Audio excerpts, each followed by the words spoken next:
आइए दोस्तों, आपके अपने YouTube channel piece love math के प्लेटफॉर्म पे आप सभी दोस्तों का हार्दिक स्वागत करता हूं। आज हम लोग पढ़ेंगे स्टैटिक्स में माध्य का बहुलक कैसे निकालते हैं। इसको निकालने के लिए आज हम आसान तरीका बताएंगे कि हम कैसे इसको निकालते हैं। सबसे पहले हम माध्य पढ़ेंगे, उसके बाद से माध्यिका पढ़ेंगे, उसके बाद से बहुलक पढ़ेंगे। माध्य के लिए क्या होता है कि दिया गया डाटा को हम सम करते हैं और दी हुई डाटा यानी कितनी संख्या उससे डिवाइड कर देते हैं, तो इस तरह से माध्य निकल जाता है। माध्य यानी सपोज डेट मान लिया जाए कि इसमें एक डाटा दिया गया है 4, 6, 3, 1। इसको हम ऐड करेंगे तो 6, 4, 10, 3, 13, 1, 14, 14/4 कर देंगे। यानी दी हुई संख्या कितनी है 1, 2, 3, 4। इन 4 से डिवाइड करेंगे तो इसका माध्य आ जाएगा 3.5 आ जाएगा। और माध्य निकालने के लिए एक और तरीका हम बता रहे हैं कि कैसे एक और तरीके से माध्य निकाला जाता है विद इन सेकेंड। फिर देखते हैं कि कैसे माध्य निकालते हैं। सपोज डेट दी हुई डाटा को हम कोई भी डाटा को मान लेते हैं, एनी अदर कोई भी डाटा को मान ले। सपोज डेट इस डाटे में का हम मान ले रहे हैं 3 माध्य है। इस माध्य से हम कंपेयर करते हैं कि दी हुई डाटा में वो संख्या जो माध्य माने हैं कितना ज़्यादा या कितना कम है, उससे कंपेयर करते हैं। उसके बाद से जो ज़्यादा होता है उसको प्लस में लिखते हैं और जो उस माध्य माने हुए मान से कम होता है उसको माइनस में लिखते हैं। सपोज डेट जो मान लिया माध्य 3 है, इसे 4 से कंपेयर कर रहे हैं यानी +1 ज़्यादा है। फिर 3 से कंपेयर कर रहे हैं 6 से, यानी कितना ज़्यादा है 3 ज़्यादा है। फिर 3 को 3 से कंपेयर कर रहे हैं तो यानी 0 ज़्यादा है। फिर क्या कर रहे हैं 3 से 1 से कंपेयर कर रहे हैं यानी कितना कम है -2 कम है। तो फिर इसको हम हल करेंगे तो 4 - 2y यानी कितनी संख्या है 1, 2, 3, 4, तो बटे 4 कर देंगे। इसको जब हल करेंगे तो 2/4 आ जाएगा। तो 2/4 को जब हम 4 से डिवाइड करेंगे 2 में तो 0.5 आएगा। यानी जो माध्य प्लस में आ रहा है या माइनस में आ रहा है, प्लस में जब आ रहा है तो दी हुई माध्य को जो मानते हैं उसमें क्या करते हैं 0.5 आया है इसको ऐड कर देंगे। सपोज डेट यदि माइनस में आया होता तो इसको क्या करते हैं हमको घटाना पड़ता है। ऐसे ही किसी भी डाटा का हम माध्य इस विधि से निकाल सकते हैं। और माध्यिका निकालने के लिए एक ओवरव्यू दे रहे हैं। दी हुई डाटा को सबसे पहले क्या करते हैं आरोही क्रम में सजाते हैं। आरोही क्रम यानी छोटे से बढ़ते हुए क्रम में उसको सजाते हैं। फिर उसको नंबर ऑफ काउंट करते हैं यानी दी हुई डाटा कितनी संख्या है। सपोज डेट वो संख्या सम में आ रही है तो उसको क्या करेंगे n को n/2 कर देंगे। विषम में आ रही है तो उसको n+1 करके उसके बाद डिवाइड/2 करते हैं। सपोज डेट मान लेते हैं कि ये डाटा 4, 6, 3, 1 है यहाँ पे, तो इसको हम क्या किए हैं असेंडिंग ऑर्डर में सजा दिए हैं। तो 1, 3, 4, 6 इसको जब हम ऐड करेंगे, जब इसको हम नंबर ऑफ काउंट करेंगे तो 1, 2, 3, 4 यानी n का मान सम आ रहा है तो इसको डिवाइड/2 करेंगे यानी दूसरा पद दी हुई डाटा का दूसरा पद और फिर उसके अगला पद को हम ऐड कर लेते हैं और उसके बाद डिवाइड/2 करते हैं, वो हमारा माध्यिका निकलता है। तो इसको हम उसको जब हम ऐड किए तो 4, 3, 7 यानी उसका दूसरा डाटा क्या है 3 है और 4 है। तो जब इसको 3 और 4 को जब हम ऐड किए तो 7 आया। 7 को डिवाइड/2 करेंगे तो माध्यिका निकल जाएगी। आइए डाटा हम कुछ लेकर माध्य निकालते हैं। सपोज डेट मान लें कि 7 छात्रों का स्कोर दिया गया है 4, 6, 3, 1, 4, 2, 8 है। प्राप्तांकों का माध्य हमसे पूछा गया है तो हम इसको कैसे निकालते हैं। सब लोग जानते हैं कि इसको हम कुल पदों के यानी दी हुई संख्या को हम सम कर देंगे यानी जोड़ देंगे और कितना नंबर है उसे भाग दे देंगे, तो ऐसे भी हमारा माध्य निकल जाता है। लेकिन हम उस तरह से नहीं बताएंगे कि कैसे निकलता है। एक अलग तरीका हम बता रहे हैं कि इस तरह से कैसे निकलता है। इसमें क्या करते हैं कि जो डाटा दी हुई होती है उसमें से सपोज डेट कोई डाटा को हम माध्य मान लेते हैं। सपोज डेट मान लिए कि 4 हमारा माध्य और उस 4 से हम दी हुई डाटा को कंपेयर करते हैं यानी कितना ज़्यादा या कितना कम है। इसमें देख ले रहे हैं कि 4 कितना 4 से ज़्यादा है यानी 0 ज़्यादा है। फिर देख ले रहे हैं 4 6 से कितना ज़्यादा है +2 ज़्यादा है।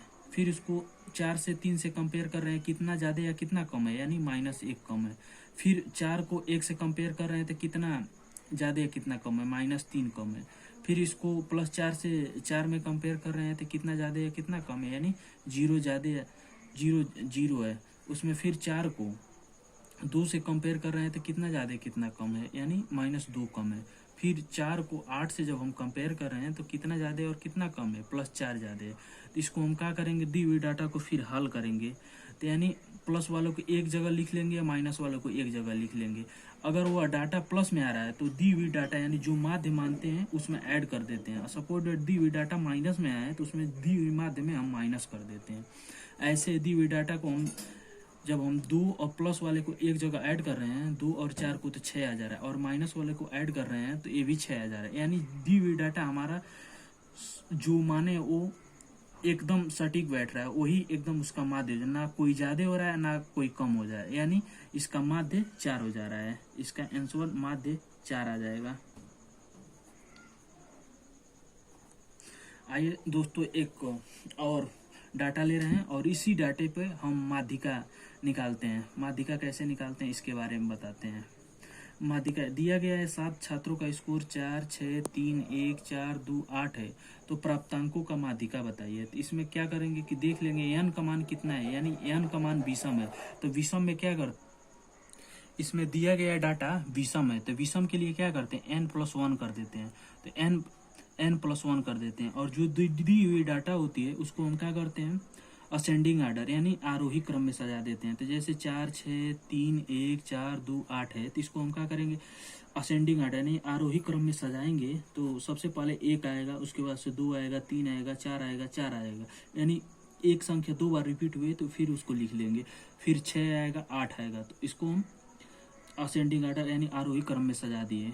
सजाने के बाद हमको n/2 किए, यानी 7+1 किए तो 8 आया, 8/2 किए तो 4 आया। तो इसमें क्या करते हैं, इसमें देखते हैं चौथा पद यानी चौथी संख्या क्या है, चौथा पद क्या है। तो 1, 2, 3, 4 हमारा यही माध्य हो जाए, यही माध्यिका हो जाती है, यही हमारा माध्यिका हो जाती है, यानी इसका आंसर 4 आ जाएगा। इसमें हम डाटा जो लिए थे विषम था, यानी n का मान विषम था। अब हम इसका डाटा ले रहे हैं n का मान विषम के लिए हम बता रहे हैं n का मान विषम है। और अब सम के लिए बता रहे हैं कि हम कैसे सम के लिए करते हैं। सम के लिए क्या करते हैं, वही स्टेप फॉलो करते हैं। सबसे पहले आरोही क्रम में सजाते हैं।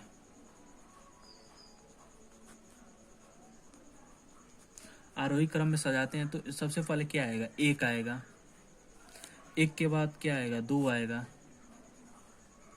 2 के बाद क्या आएगा, 3 आएगा, 3 के बाद 4 आएगा, यानी 4, 4 2 बार है तो इसको 4, 4 2 बार लिख लेंगे। फिर क्या है, 6 है तो 6 लिख लेंगे। फिर क्या है, 8 है, इसको 8 लिख लेंगे।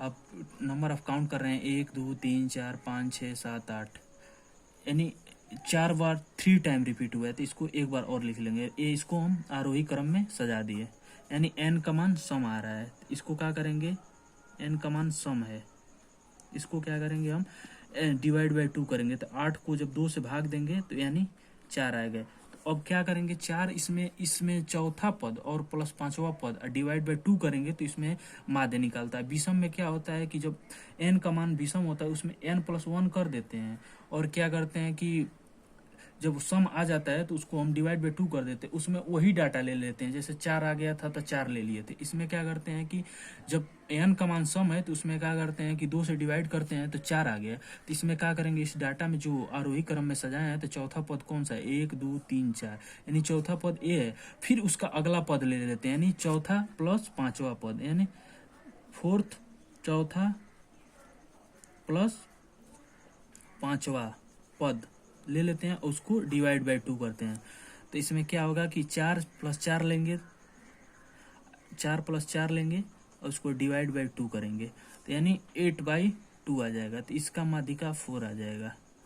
ऐसे ही सम और विषम का निकालते हैं। आइए दोस्तों हम अगले सवाल को सॉल्व करते हैं। इसमें हम लोग बहुलक निकालेंगे कि कैसे बहुलक में बहुत लोग कंफ्यूज हो जाते हैं। बहुलक मतलब ये जान चाहते हैं कि बड़ा नहीं होता, इसमें ये देखना होता है कि कौन सी संख्या सर्वाधिक बार रिपीट, यानी कौन सी संख्या सबसे ज्यादा बार आई है। इसमें एक कंफ्यूज नहीं होना है कि कौन सी संख्या बड़ी है वही बहुलक हो जाएगा, ये नहीं लेना है। हमको ये लेना है कि कौन सी संख्या सर्वाधिक बार रिपीट हुई है। तो ये डाटा में दिया गया है 4, 6, 8, 3, 8, 3, 8, 2। तो इसमें देखेंगे, इसमें इसमें असेंडिंग और डिसेंडिंग आर्डर में नहीं सजाना होता, इसमें बस यही चूज करना होता है कि कौन सी संख्या सर्वाधिक बार रिपीट हुई है।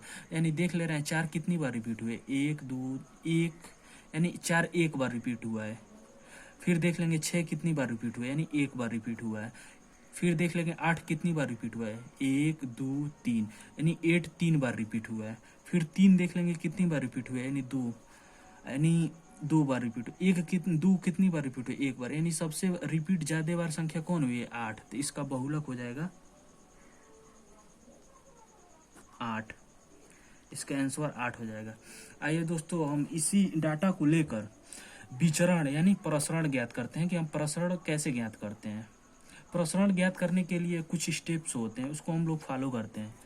उसको हम फॉलो करने के लिए क्या करते हैं कि सबसे पहले देखते हैं उस डाटे का हम माध्य निकालते हैं। फिर उस माध्य से हम लोग क्या करते हैं, माध्य से उसमें डाटा को क्या करते हैं, घटाते हैं और उसका फिर वर्ग करते हैं। वो डाटा माइनस में आए तभी उसको हम प्लस ही में लेते हैं। Sigma mod x minus x bar का स्क्वायर अपन n होता है। तो इसमें हम क्या करेंगे, इस डाटा का सबसे पहले माध्य निकालेंगे।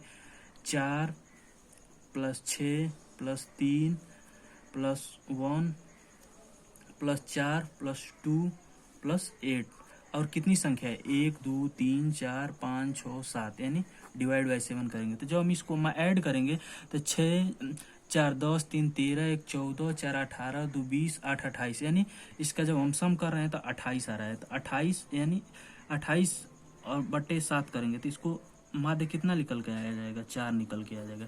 अब इस 4 को इस दी हुई डाटा में हम क्या करेंगे, कंपेरिजन करेंगे और उसके बाद घटाकर मतलब उसका वर्ग करेंगे। 4 में 4 को 4 से जब हम घटाएंगे तो कितना आ जाएगा, 0 आ जाएगा। तो इसका 0 का वर्ग हो जाएगा। ऐसे ही सब डाटा को घटाएंगे और माइनस में भी आएगा तो उसको प्लस पॉजिटिव लेना है, माइनस में नहीं लेना है। तो फिर 4 से 6 को जब घटाएंगे तो 2 बचेगा, 2 का वर्ग करेंगे तो 4 आ जाएगा।